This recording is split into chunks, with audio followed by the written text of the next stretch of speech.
Compartilhar um pouco da palavra de Deus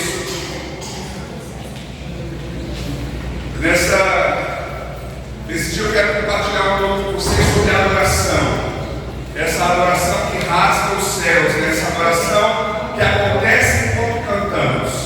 Eu não sei que consciência você tem do que acontece enquanto nós estávamos fazendo o que estávamos fazendo agora, enquanto nós estávamos cantando.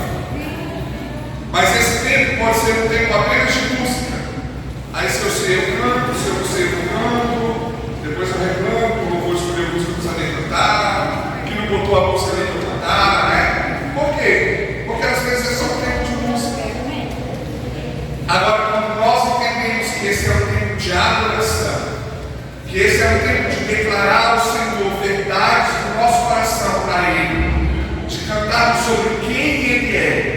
Aí quando eu sei a canção eu canto forte, quando eu não sei a canção eu faço coração nessa canção, porque eu não perco tempo de declarar ao Senhor quem Ele é para mim.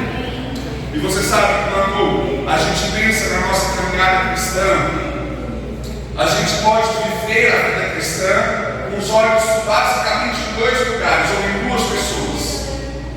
A gente pode viver a vida cristã com os olhos em nós mesmos. Por vezes a gente vai glorificar Deus, vai adorar Deus, vai dizer que ama a Deus. Por quê? Porque olhando para nós mesmos, a gente vai ver o favor de Deus, a misericórdia de Deus. E aí por vezes a gente adora Ele pelo que Ele está fazendo na nossa vida.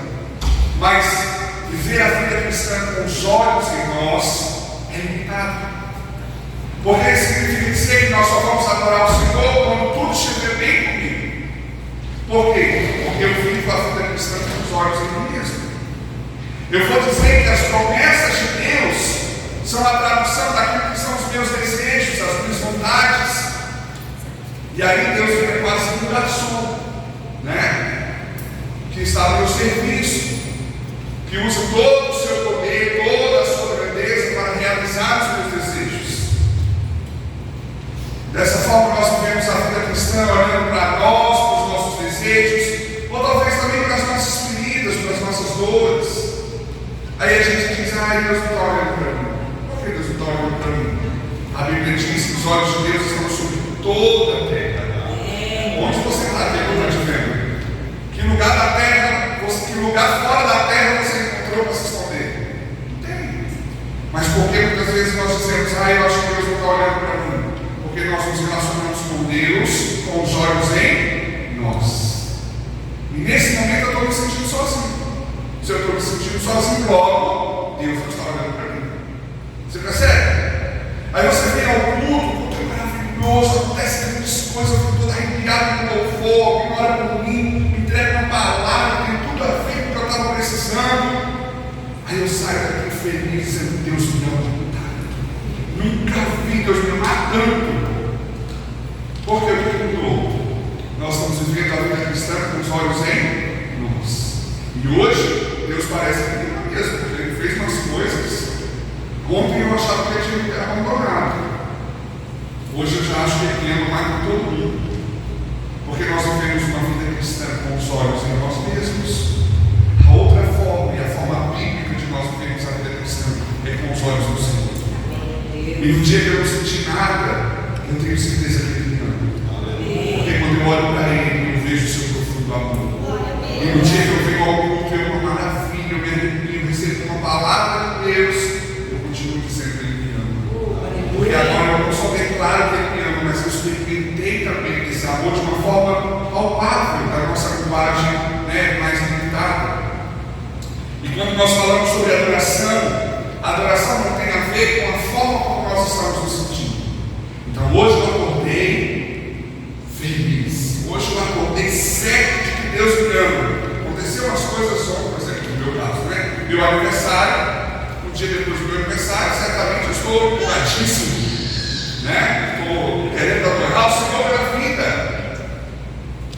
E aí eu venho e presto um culto maravilhoso ao Senhor. Mas aí passa a semana, eu tenho umas lutas, acontecem umas coisas diferentes do que eu imaginava, não era bem como eu pensei. Aí no próximo culto eu venho, fico sentadinho, braço cruzado, fico mais quieto. E hoje eu não estou bem. Isso não é adoração. A adoração tem a ver com os olhos do Senhor. Ele muda. Ele um dia é bom, um dia é mau. Um dia ele ama, um dia ele não quer nem saber de mim. Então a minha adoração não pode mudar. Porque se a minha adoração é com os olhos do Senhor e ele não muda, a minha adoração não pode mudar. Então a adoração não tem a ver com estar bem. A adoração tem a ver com estar com os olhos do Senhor, olhando para Ele e declarando quem Ele é. Amém? E hoje eu quero falar com você então sobre Ele luta as nossas lutas enquanto nós o adoramos. Gostei desse tema. É bom pegar só desse tema. Ele luta as nossas lutas enquanto nós o adoramos. Eu vou ler o texto com você, mas a primeira coisa que me vem à mente quando eu leio esse texto é que enquanto eu me ocupo em olhar para Ele e adorá-lo, Ele está vencendo as minhas lutas. Por quê? Porque é quase que uma declaração, é quase que um olhar para o Senhor e dizer: Senhor, eu tenho uma luta aqui para lutar, mas eu vou abrir mão da luta para adorar o Senhor. Às vezes até tem essa sensação, né? Hoje eu vou no culto, o dia não está bom, vai ter muita coisa para eu resolver durante o dia, mas eu não estou nem aí. Hoje eu vou ao culto, depois eu penso nessas coisas. Talvez você até venha adorar o Senhor na expectativa de ser fortalecido para ir lá fora e mudar as suas lutas. E quando você sai, você descobre que quando você estava aqui adorando o Senhor, Ele estava lutando as suas lutas lá fora.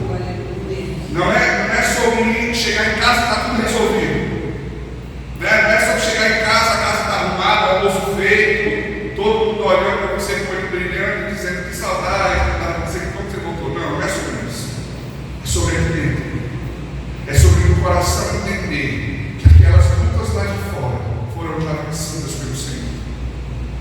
Eu quero ler com você o texto que está lá em 2 Crônicas, lá no começo da palavra, primeiros livros, 2 Crônicas, no capítulo 20. É um texto longo, até a gente estando nele, eu disse: eu escolhi algumas partes para ler, e eu vou contando a história. Quando eu conto a história, eu vou falando alguns versículos. Mas eu me senti direcionado pelo Senhor de ler todo o texto. Afinal de contas, não é uma contação de história, é a palavra de Deus.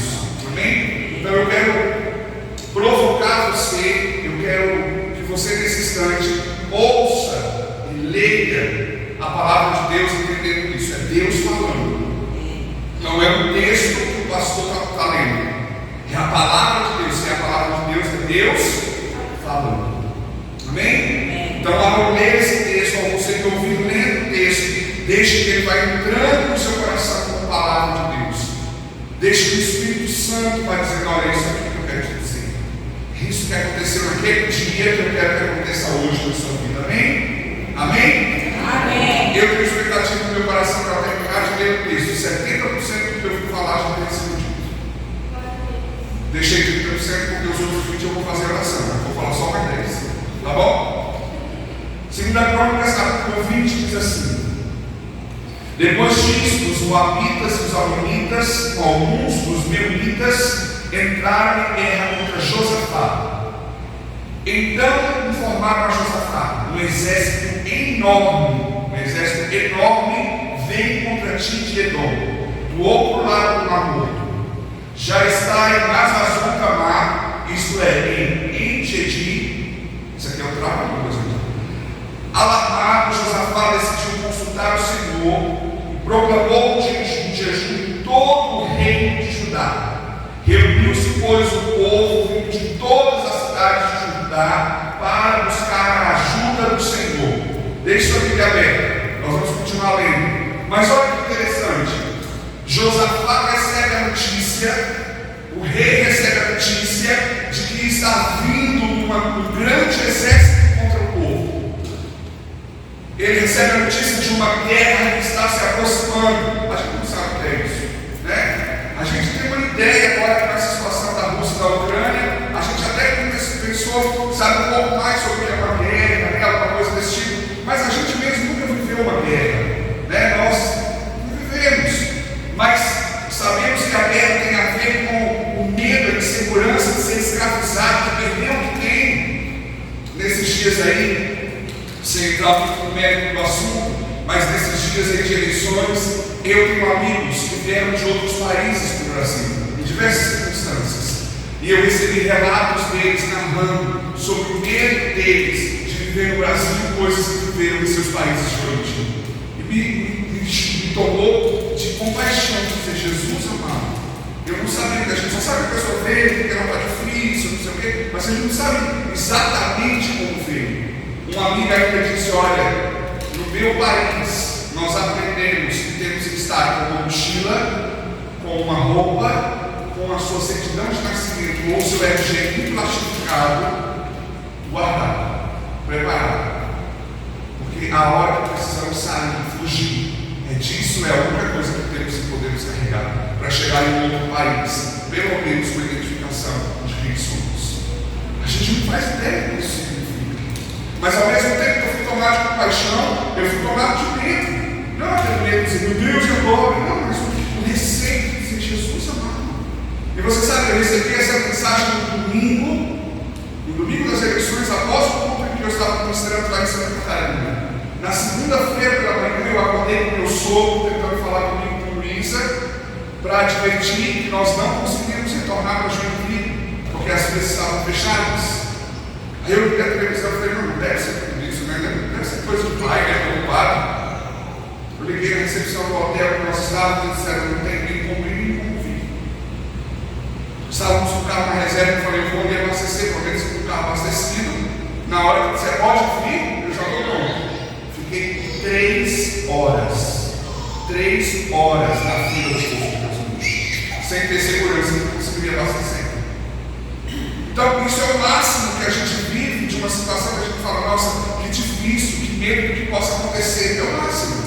Mas esse povo recebeu uma notícia, esse rei recebeu uma notícia de que estava vindo um grande exército, a junção de vários povos que se uniram contra o povo de Deus. Mas olha que é interessante a reação de Josafá no versículo 3. Alarmado, ou seja, ele ficou com medo? Ou seja, ele ficou preocupado? Ou será que alarmado é esperançoso? Alarmado é corajoso? Não.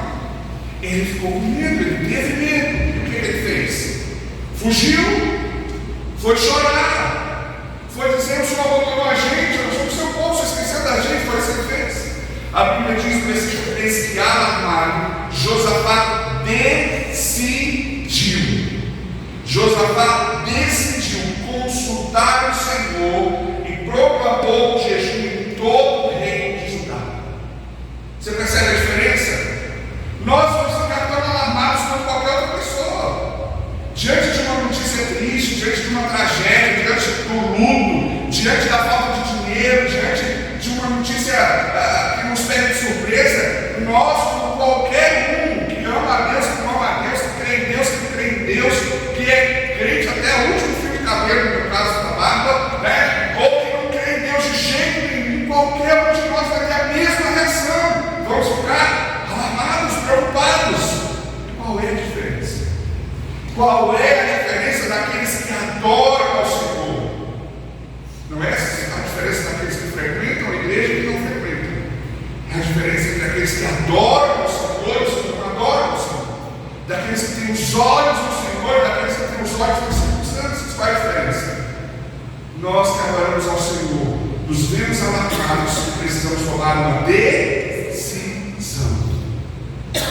Decidir é um ato consciente. Decidir não é um impulso. Decidir é a hora que você pensa, raciocina e fala, tem aqui, preciso decidir, eu tomo uma decisão. Então nós precisamos, ao adorar ao Senhor, sermos amadurecidos para tomar uma decisão diante daquilo que nos alarma, diante daquilo que nos assusta. E como Josafá, nós precisamos tomar uma decisão de consultar o Senhor, de irmos lá diante do Senhor, seja no nosso quarto, na nossa sala, de joelhos, sentado, de pé, de vai dizer assim, o que o Senhor está pensando sobre isso? Quais são os seus pensamentos sobre essa luta que eu estou enfrentando? Sobre essa notícia que eu acabei de receber? Quais são os teus caminhos? O que está no teu coração? Porque certamente o Senhor está alarmado.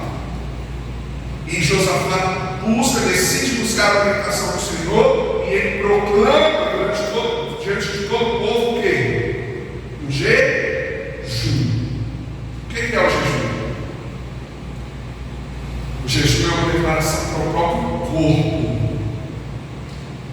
que eu tenho um Deus maior do que as minhas próprias necessidades.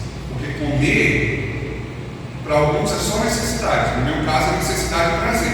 Gosto bastante de comer, né? Mas sem sombra de dúvida é uma necessidade. Se você não come, você está fraco.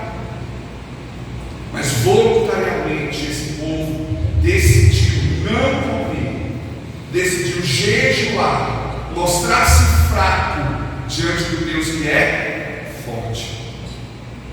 Essa é uma outra diferença entre os que adoram e os que não adoram o Senhor. Os que não adoram o Senhor tentam ser fortes, até descobrirem que são fracos e se desesperam. Os que adoram o Senhor já começam pelo fim, já dizem: Senhor, eu sou fraco, eu preciso do Senhor, eu dependo do Senhor. Vamos seguir? Versículo 5. Josafá levantou-se na cidade de Judá e de Jerusalém, no templo do Senhor, na frente do pátio novo, e orou. Olha a oração de Josafá: Senhor Deus dos nossos antepassados, não és tu o Deus que está nos céus? Tu dominas sobre todos os reinos do mundo. Força e poder estão em tuas mãos, e ninguém pode opor-se a ti. Não és tu o nosso Deus que expulsaste os habitantes desta terra perante Israel, teu povo, e a deste para sempre aos descendentes do teu amigo Abraão? Eles a têm habitado nela, construíram um santuário em honra ao teu nome, dizendo: se alguma desgraça nos atingir, seja o castigo da espada, seja a peste, seja a fome, nós nos colocaremos em tua presença diante deste templo, pois ele leva o teu nome, e clamaremos a ti em nossa angústia, e tu nos ouvirás e nos salvarás. Mas agora aí estamos amonitas, moabitas e habitantes dos montes de Seir, cujos territórios não permitistes que Israel invadisse quando vinha do Egito. Por isso os israelitas se desviaram deles e não os destruíram. Vê agora como estamos retribuindo ao virem expulsar-nos da terra que nos deste por herança. O nosso Deus não irá tu julgá-los, pois não temos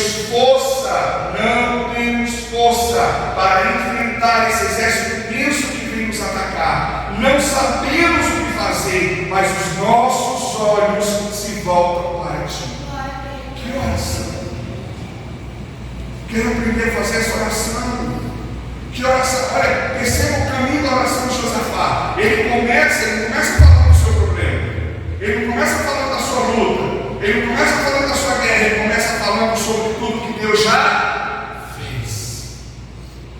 Quando Josafá começa a dizer: por acaso não é o Senhor que fez isso, fez aquilo, fez aquilo, ele não está indagando, perguntando, questionando o Senhor. Ele está declarando para ele mesmo que o Senhor já fez.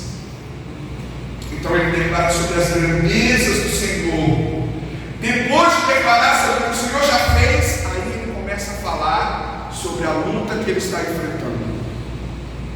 Aí ele começa a falar sobre a guerra que está para acontecer. Então ele fala: o Senhor já fez, e agora o Senhor está aqui uma situação nova. Está aqui uma situação que nós continuamos precisando que o Senhor faça como já fez. Agora o mais fantástico é que Josafá não está inflado de triunfalismo. Josafá não está batendo no peito dizendo: o Senhor já fez tantas coisas e agora nós já sabemos tudo, Deus vai fazer, vai acontecer, está tudo certo. Não. Diante da grandeza de Deus, o que Josafá fez comigo? Diante da grandeza de Deus, diante da grandeza de Deus, o que Josafá faz? Declara a sua insuficiência. Percebe? Quando nós adoramos ao Senhor, nós olhamos para a grandeza dele e nós reconhecemos o nosso nome. E a gente não diz: não, está tudo fácil, se o Senhor está comigo, o resto está resolvido. Ele reconhece o seu tamanho, ele fala: Senhor, eu preciso o que fazer.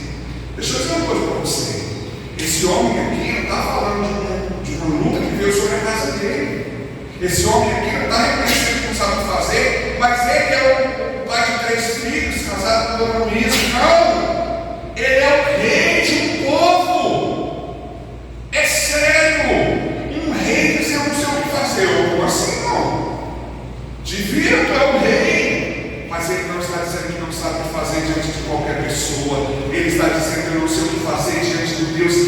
sabe que já tem uma solução para a sua batalha.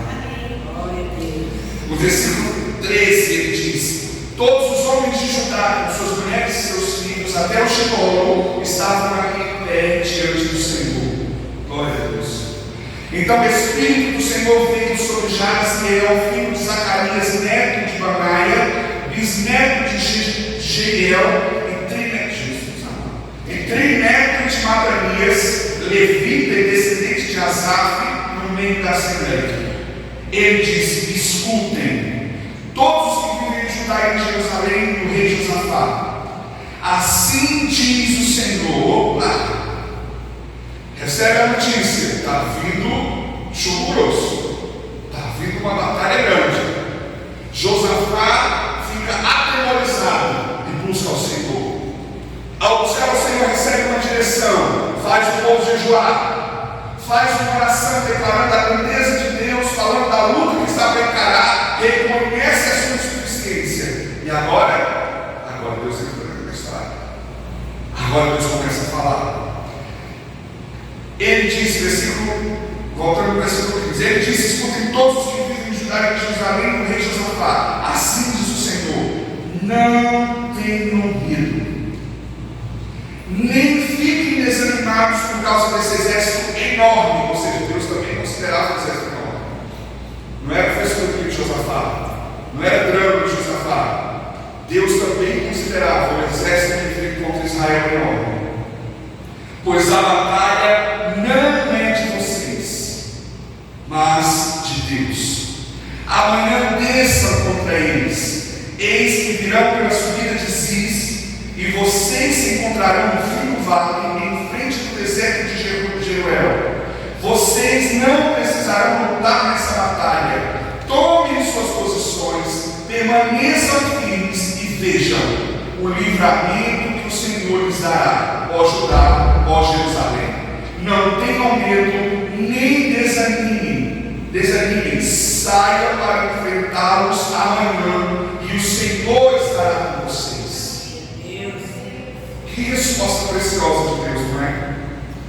Mas essa resposta de Deus não é para todos, é somente para aqueles que reconhecem a sua insuficiência. E há dois ambientes em que a gente pode reconhecer a nossa insuficiência: num ambiente de desespero, de autocomiseração, a pessoa fala: ó céus, ó filho, eu sou um pouco coitado, não tive chance na vida, não me responderam coisa. Ou no ambiente de quebrantamento, de dizer: Senhor, eu não consigo. Diante da minha história, diante das coisas que eu enfrento, diante das coisas que eu carrego, Senhor, eu não consigo. Mas fazem isso clamando por socorro e não decretando o fim da vida. Para estes, esta é a resposta do Senhor. Você quando era criança, eu brincava muito disso. Pegava dois imãs e tentava juntar. Você já fez isso? Quando você pega o lado das forças contrárias, ele faz o quê? Gruda. Quando é do lado da mesma força, você fica, né? Você não consegue encostar o imã.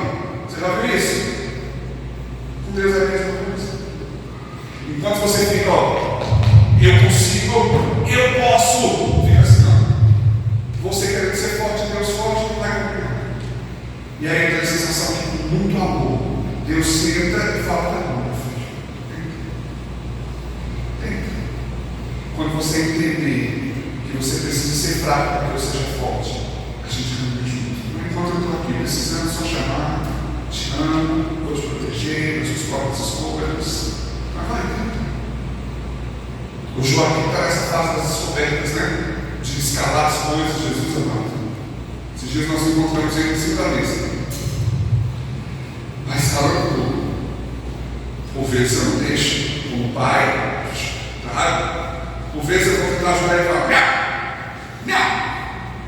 Por que a gente aprendeu? Não sei dizer não, né? Eu não vou dizer sim. Mas não, vai fora de falar, mãe. Ele está bom, não vai. Aí ele vai, você posso ajudar? Às vezes, depois de tudo isso, ele ainda diz: não. às vezes ele deixa. Vai por lá, Júlio. Aí ele sempre eu faço o que ele ia fazer em mim. Eu falei, oi, Deus. É tão mais fácil deixar você fazer. Às vezes é assim, meu Deus. Nós estamos cheios de soluções para as nossas lutas. E Deus está dizendo, às vezes a gente até consegue, sabia? Às vezes até dá certo os nossos planos. O problema é que a gente fica cansado. A gente chega no final, consegue, mas não tem mais força para nem comemorar, a gente não tem força. Com Deus a batalha não suga as nossas forças, pelo contrário, renova as nossas forças. E a gente sai da batalha dizendo, como é a próxima? Não é bem assim, não, a gente quer. A gente sempre quer vir ao outro. Mas a gente sabe que a próxima que vier será Deus no caminho que nós venceremos. Vamos então para o versículo 18. Josafá prostrou-se rosto em terra, e todo o povo de Judá e de Jerusalém prostrou-se em adoração perante o Senhor. Então os levitas, descendentes dos coatitas e dos corelitas, levantaram-se e louvaram o Senhor, Deus de Israel, em alta voz. De madrugada partiram para o deserto de Tecoa. Quando estavam saindo, Josafá disse: escutem, Judá, povo de Jerusalém, tenham fé no Senhor, o seu Deus, e vocês serão sustentados. Tenham fé nos profetas do Senhor e terão a vitória. Depois de consultar o povo, Josafá nomeou alguns homens para cantarem ao Senhor e o louvarem pelo esplendor da sua santidade, indo à frente do exército cantando: deem graças ao Senhor, pois o seu amor dura para sempre. Presta atenção. Josafá recebe uma notícia de que vale milhões. Eu vou estar com você, pode ir, se posicione. Engraçado, que Deus pode dizer: vão dormir, gente, descanse, quando vocês acordarem vai estar tudo resolvido. Mas Deus gosta de fazer junto, né? Deus gosta de fazer a gente junto, até porque exercício de fé. Deus diz: vão, desçam ao encontro deles, vocês vão pelear, vocês vão se posicionar, mas essa batalha é minha, vocês verão que eu farei o livramento que eu vou dar a vocês. Sabe o que é mais interessante? Olhando para o coração de Josafá, a gente aprendeu com ele, porque falando de um rei, né? O rei de uma nação. Ele não sai agora dizer: antes não, você estava com medo, eu achei que não ia dar certo, mas agora que eu recebi a palavra do Senhor, agora ninguém me segura. Mas o que a Bíblia diz que ele faz? Se prostra com o rosto em terra, continua no mesmo espírito de quebrantamento, dizendo: Senhor, é pelo Senhor. Não tem a ver, lembra do que eu falei no começo? Uma vida cristã com os olhos em nós mesmos e uma vida cristã com os olhos do Senhor.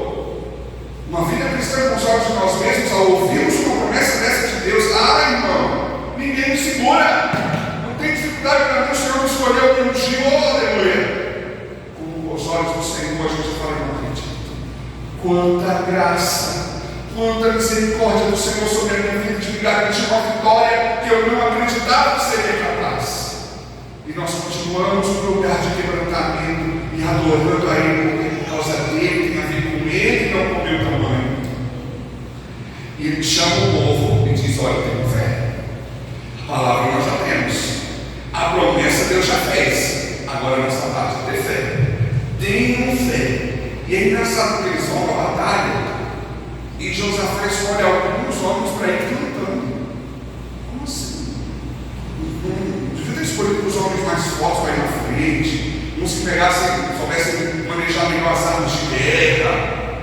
Não, ele escolhe, seleciona aqueles que vão à frente cantando. Isso é um ato de fé. Eles já vão adorando ao Senhor, porque o Senhor é. E olha só, escolheu alguns homens para cantarem ao Senhor e louvarem a vitória que Ele vai nos dar. É isso? E louvarem pelo livramento que Ele vai nos dar. É isso? E louvarem pela humilhação que Ele fará com os nossos inimigos. É isso? E louvarem ao Senhor pelo esplendor da sua santidade. Não tem a ver com a gente. Não tem a ver com quanto Ele vai fazer o vencer, ganhar, tem a ver com o que ninguém é, continua tendo a ver com o que ninguém é. Então o povo vai na frente cantando, não é fazendo chacota para o inimigo, dizendo, Deus está com a gente. Não, continua com os olhos nele, adorando ao Senhor. Versículo 22, quando começaram a cantar e entoar louvores, o Senhor preparou emboscadas contra os homens de Amon, de Moabe e dos montes de Seir, que estavam invadindo Judá, e eles foram derrotados. Os amonitas e os moabitas atacaram os montes de Seir para destruí-los e aniquilá-los. Depois de massacrarem os homens de Seir, destruíram-se uns aos outros. Mas eles não eram aliados. Eles não estavam se reunindo para juntos oprimirem o povo. Enquanto o povo de Deus adorava o Senhor, Deus plantou confusão entre os inimigos do seu povo. E agora eles usaram toda a força e estratégia que eles tinham preparado, mas contra eles mesmos.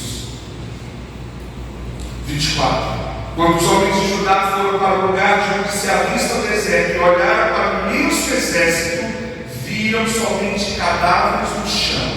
Ninguém havia escapado. Então Josafá e os seus soldados foram saquear os cadáveres e encontraram entre eles grande quantidade de equipamentos e roupas e também objetos de valor. Passaram 3 dias saqueando, mas havia mais do que eram capazes de levar. No 4º dia eles se reuniram no vale de Beraca, onde louvaram o Senhor. Por isso até hoje esse lugar é chamado Vale de Beraca. Depois, sob a liderança de Josafá, todos os homens de Judá e de Jerusalém voltaram alegres para Jerusalém, pois o Senhor os enchera de alegria, dando-lhes vitória sobre os seus inimigos. Entraram em Jerusalém e foram ao templo do Senhor, ao som de liras, harpas e cornetas. O temor de Deus veio sobre todas as nações, quando souberam como o Senhor havia lutado contra os inimigos de Israel. E o reino de Josafá manteve-se em paz, pois o seu Deus lhe concedeu paz em todas as suas fronteiras. Você lembra como começou? Uma notícia de guerra. Vários povos, vários exércitos se reuniram e se tornaram ou formaram um enorme exército. A mensagem chegou para Josafá, ele, aterrorizado, tomou uma decisão, que não foi uma decisão nem de se desesperar, nem de fugir, dizer, gente, eu tentei, mas não deu certo, vou dar uma possível por todos. Ele tomou uma decisão de buscar o Senhor, de saber o que o Senhor tem. Qual é a direção do Senhor a respeito dessa notícia triste, difícil, aterrorizante que eu acabei de receber? Diante disso, ele tem uma direção, faz o povo jejuar. Ele faz uma oração diante de todo o povo, até as crianças de colo que estavam também. Ele declara sobre o que o Senhor já fez, ele fala sobre as suas lutas e ele reconhece a sua insuficiência. Agora, esse é o cenário perfeito para que o profeta se levante e traga a palavra, dizendo: essa luta não é de vocês, é minha. Se posicionem e vejam o livramento que eu daria a vocês. Josafá leva o povo a praticar a direção que Deus deu. Diz: só tenham fé. Tenham fé que o Senhor vai nos dar vitória. Tenham fé nos profetas, na palavra que eles nos deram em nome de Deus. Eles selecionam alguns. Vocês vão à frente, vocês vão cantando. Não sobre a nossa vitória, sobre a santidade, sobre o esplendor da santidade do nosso Deus. O enorme exército de confusão matam-se entre eles. E agora Josafá e todo o povo não só saem vitoriosos, como prosperam a partir da sua luta. Que a Bíblia diz que eles passaram 3 dias recolhendo os bens daquele povo, os armamentos, as riquezas, as roupas daquele povo. 3 dias. E ainda assim, eles não deram conta de pegar tudo, porque era mais do que eles conseguiram carregar. Você está vendo isso? de atemorizado a vitorioso e ainda fazendo o resultado da sua luta uma prosperidade para esse povo, tirando benefícios de uma luta vencida. Mais do que vencer, ainda sai ganhando com essa vitória que eu nem lutei para ter, porque foi o próprio Deus que armou selados para que o povo perdesse, para que os inimigos fossem envergonhados. Tudo isso aconteceu porque este povo estava sendo dirigido por um rei que orava ao Senhor, que adorava ao Senhor e que declarava a sua insuficiência à grandeza do seu Deus. Diante do Senhor, você é responsável pelo seu coração. Diante do Senhor, você é responsável pelas decisões que toma. O que você tem feito com suas decisões? Quais escolhas você tem tomado diante das lutas que chegam ou das notícias de lutas que vão chegar? Atemorizado você fica? Começa. Só não pode parar ainda. Atemorizado você precisa buscar o Senhor e ter certeza que enquanto você adora o Senhor, Ele vence as suas lutas.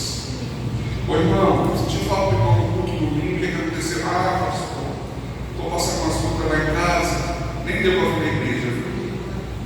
O povo fez diferente. Estava passando umas lutas, foi adorar o Senhor. Irmão, se te falo faz tempo, irmão, não veio para a igreja, passando dias tão difíceis, fiquei desanimado. Ué, mas parece que esse povo aqui, que é tão povo de Deus quanto eu e você, faz diferente. Sofre, tem embates, tem lutas. Fica atemorizado, mas vai para cima do Senhor. Vai reconhecer dependência, vai buscar ainda mais.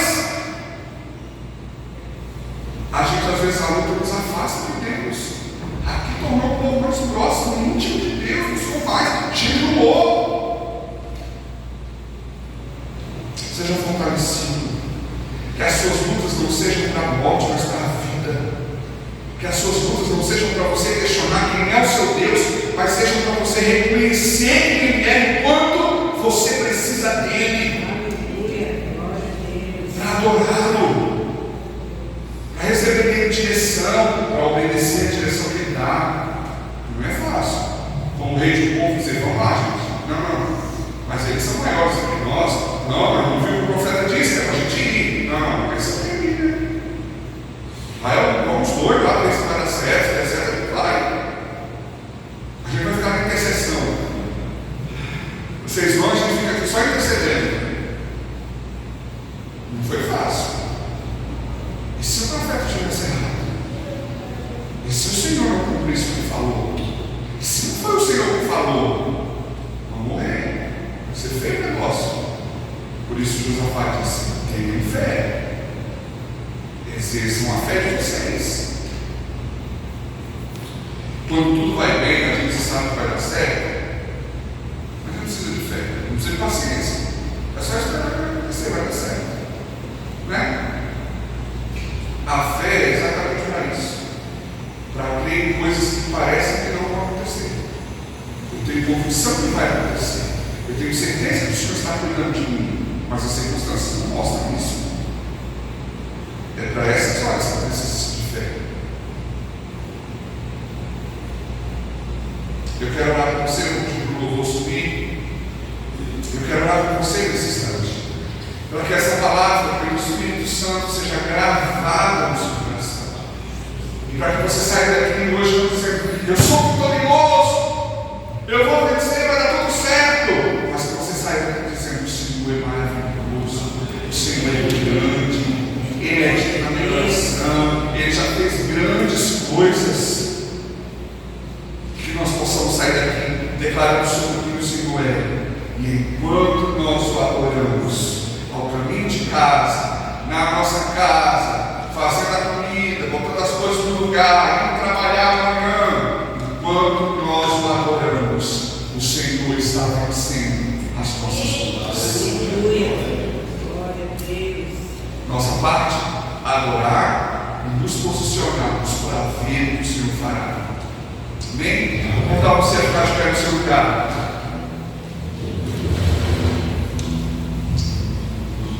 Nós vamos cantar uma canção nesse instante. E eu quero que você, enquanto você canta, você olhe ao Senhor.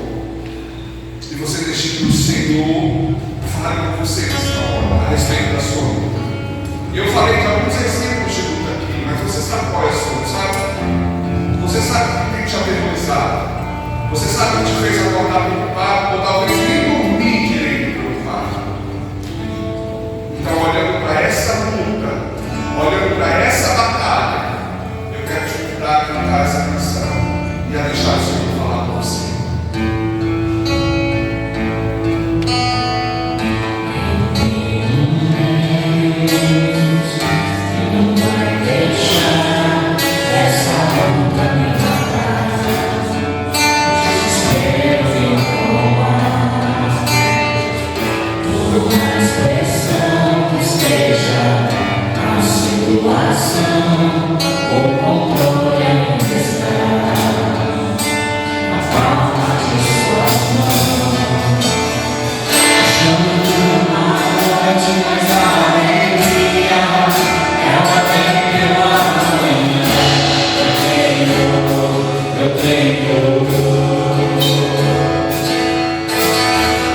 Joga tudo na corrente.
mas estamos diante de lutas, de enfrentamentos.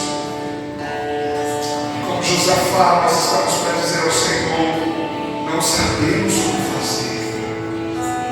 E até mesmo aquilo que achamos que sabemos como fazer, nós escolhemos nessa manhã dizer ao Senhor que não queremos do nosso jeito, não queremos como planejamos, não queremos como projetamos, queremos como o Senhor quer. Queremos do Senhor uma direção, uma palavra sobre por onde andarmos, sobre que decisões tomarmos, sobre avançarmos ou recuarmos. Não queremos ser um povo que anda por boas ideias. Queremos ser um povo que anda pela direção do nosso Deus. E os nossos ouvidos estão abertos, Senhor, para ouvir do Senhor a promessa de livramento. Que nessa manhã eu e os meus irmãos tenhamos o nosso coração aquecido, a nossa mente visitada pela voz do Senhor, que diz: não tenham medo, esta batalha não é de vocês, é minha.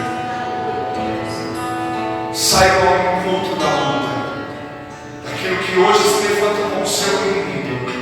Se posicione para ver o livramento que eu darei a vocês. Estabelece na nossa vida, Senhor, estabelece na nossa casa, Senhor, um lugar de manifestação do teu poder e da tua glória. E nós nos comprometemos em ser testemunhas do que o Senhor fará. Vamos para casa agora, Senhor. Vamos voltar para a vida lá fora, atendendo ao chamado da tua palavra. Tenho fé. Andaremos até as nossas casas em fé. Entraremos pelas portas da nossa casa em fé. Enfrentaremos esta semana em fé. E certamente veremos o que o Senhor fez. E como se não bastasse vermos a vitória do Senhor, nós declaramos que nós recolheremos os despojos da batalha. E não só seremos vitoriosos, como desfrutaremos da riqueza daquilo que lutou contra nós. Não só falaremos o Senhor nos livrou, mas contaremos o que o Senhor fez depois de nos livrar. Aproveitamos essa manhã para colocar diante do Senhor os nossos irmãos que estão enfermos, os nossos irmãos que estão angustiados, depressivos, que estão com falta de mantimentos e recursos financeiros. Nós aproveitamos e colocamos diante do Senhor e pedimos, Pai, como igreja, como família na fé desses irmãos, provê, cura, liberta, sara, Senhor, em nome de Jesus. E se nas nossas casas há alguém que precisa ser visitado por salvação, nós também clamamos. Traz salvação sobre os nossos, em nome de Jesus. Que o teu amor, que a tua graça e que a comunhão de Deus Pai, Filho e Espírito Santo esteja sobre a nossa vida, sobre as nossas casas e sobre todos os lugares por onde passarmos essa semana. Em nome de Jesus. Amém, queridos? Que Deus abençoe sua vida. Foi uma alegria muito grande para nós como família poder estarmos juntos hoje. Que Deus abençoe. Tenha fé. Tenha fé. Amém?